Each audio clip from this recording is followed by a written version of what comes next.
Good morning, नमस्कार। Video special छ guys, सबैजनाले रिपोस्ट गर्नुहोस्, धेरैभन्दा धेरै भिडियो सेयर गर्दै जानु होला।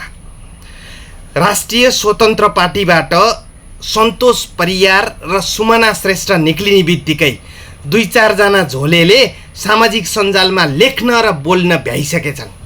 अब राष्ट्रिय स्वतन्त्र पार्टी सिद्धियो, राष्ट्रिय स्वतन्त्र पार्टीमा खडेरी लागो भनेर भन्दैछन्। ल हेर्नुहोस्, सन्तोष परियार सुमना श्रेष्ठ जस्ता अवसरवादी मान्छे पार्टीमा बस्नुभन्दा निक्लेकै राम्रो। यस्ता अवसरवादी अझै दुई चारजना निक्ले भने पनि पार्टी सिद्धिँदैन, पार्टीमा खडेरी लाग्दैन। राष्ट्रिय स्वतन्त्र पार्टी भनेको नेपाली जनताको पार्टी हो। एमाले काङ्ग्रेस माओवादीको अन्याय अत्याचार सहन नसकेर नेपाली जनताले जन्माएको पार्टी राष्ट्रिय स्वतन्त्र पार्टी हो। राष्ट्रिय स्वतन्त्र पार्टी सिद्धिनु भनेको नेपाली जनताको भविष्य सिद्धिनु हो। राष्ट्रिय स्वतन्त्र पार्टीले हार्नु भनेको नेपाली जनताले हार्नु हो।